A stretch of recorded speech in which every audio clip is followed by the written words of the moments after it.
barimo kubagirizaho cyane cyane gahunda y'ibikorwa bishaka iyo twiyamamaje cyangwa se imigabo n'imigambi twiyamamaje tubwira abanyarwanda ko tuzabakorera aho bigeze ndetse n'ibindi bisigaye tugikorera ubuvugizi cyangwa dushyire imbaraga kugira ngo bizakemuke. Hari aho mwavuze ko ubutegetsi buriho mu Rwanda bugomba kugirana ibiganiro n'abatavuga rumwe nabo ndetse leta ikaba ariyo ibasanga, nibyo? Yego, twavuze rwose ko biri mu migabo n'imigambi y'ishyaka ryacu ko dushyigikiye yuko leta y'u Rwanda igomba kuzajya ikorana ibiganiro n'abatavuga rumwe nayo ndetse n'abivuga ko bayirwanya, baba bafite intwaro n'abatazifite. Tuvuga yuko ariwo umuti urambye wo gukemura ibibazo bya politiki ndetse n'ibibazo by'umutekano by'u Rwanda, tukaba mu gihugu tukabyara tukagira abuzukuru tuzi yuko nta muntu uzadutera, kuko tumva ko gushyira imbaraga mu kurwanya gusa kurwanya abo batavuga rumwe na leta cyangwa se abarwanya leta ushobora gutsinda uyu munsi ariko ejo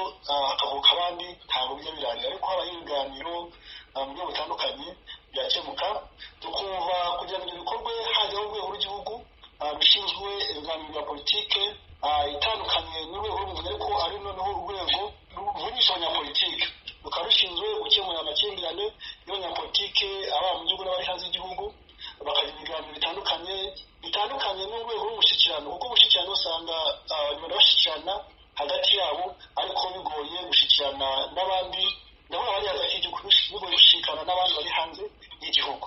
Tukumva yuko urwego rugiyeho rwafasha ibiganiro bimwe bikaba byakorerwa mu Rwanda, ibindi bikaba byakorera hanze ku bandi bumva yuko bataza mu Rwanda, abantu bakaganira ndetse n'izo nguni bakazishyira hasi, abana b'u Rwanda bagafatanya mu kubaka igihugu cyabo. Uravuga ko urwo rwego rugiyeho rushobora kuba rwafasha, ariko abatavuga rumwe n'ubutegetsi buriho mu Rwanda bagiye kenshi bashyirwa mu majwi ko aribo banagira uruhare mu guhungabanya umutekano w'igihugu. Kuba usaba ko leta yafata iya mbere ikegera abatavuga rumwe nayo, Honorable, ntabwo wumva ko ibi ngibi bishobora kuba bicuramye kuba leta yakwegera abantu batavuga rumwe nayo bahungabanya umutekano w'igihugu? Ntabwo biba bicuramye kubera ko leta iriho kurengera abanyarwanda, kandi leta y'u Rwanda iri ku itegeko nshinga yemera ko igihugu kiyoborwa bishingiye ku bitekerezo bitandukanye n'ibya politiki itandukanye, icyo bita multipartism cyangwa multipartism mu ndimi z'amahanga. Ni ukuvuga ngo ibyo ko leta ibyemera bikaba biri mu itegeko nshinga birafasha ko ibitekerezo bitandukanye byaba iby'ukunda n'ibidakunda bishobora guhuzwa, akajyaho urwego rubihuza rutandukanye n'inzego zihari, kandi urwo rwego rubihuza rukaba rugizwe n'abanyapolitiki. Kuva yuko mu itangiriro iyo council cyangwa iyo political ombudsman council twumva yabigizwe n'abantu bavuye mu ya politiki yose itandukanye iri mu Rwanda, ndetse n'abandi baharanira inyungu za politike nabo bakajyamo, noneho uko bakaba bafite uburenganzira kuba bakoresha ibiganiro mu gihugu no hanze y'igihugu, kandi noneho bikahabwa agaciro. Gutyo niko numva ko tuzakora icyo kintu tuvuga ko hari abantu barwanya igihugu cyangwa se abanzi b'igihugu. Ishyaka rya RNC ritavuga rumwe na leta rikorera hanze y'igihugu ryigeze kwandika risaba ko habaho ibiganiro birihuza na leta. Kugeza ubu ibyo biganiro ntabwo byigeze bibaho.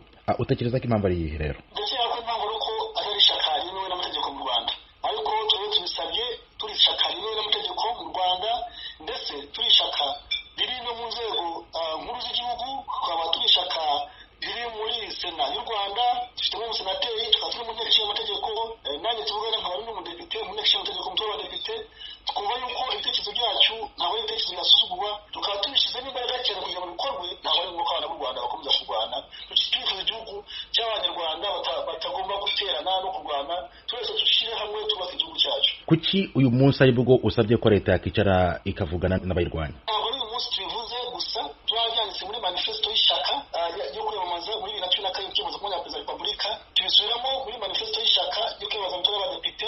Uyu munsi twabigarutseho nk'ikintu kitarakorwa kigomba gukorwa, kuko twabonye mu byinshi twagiye tuvuga leta imwe yagiye ibyemera ikagenda ibikosora ikabikora, ariko hari ibindi bitarakorwa. So tukumva ko iki kintu tugomba gushyira imbaraga cyane cyane kubera ko tubona ko iyo mitwe yitwaje intwaro igihari, kandi tukabona yuko abayirwanya barahari, ariko ntabwo bijya birangira. Twumva yuko igisubizo ari uko twashaka umuti urambye. Honorable Frank Habineza, umudepite mu nteko ishinga amategeko y'u Rwanda, unayoboye ishyaka riharanira demokarasi, ndagushimiye cyane umwanya wahaye Ijwi ry'Amerika.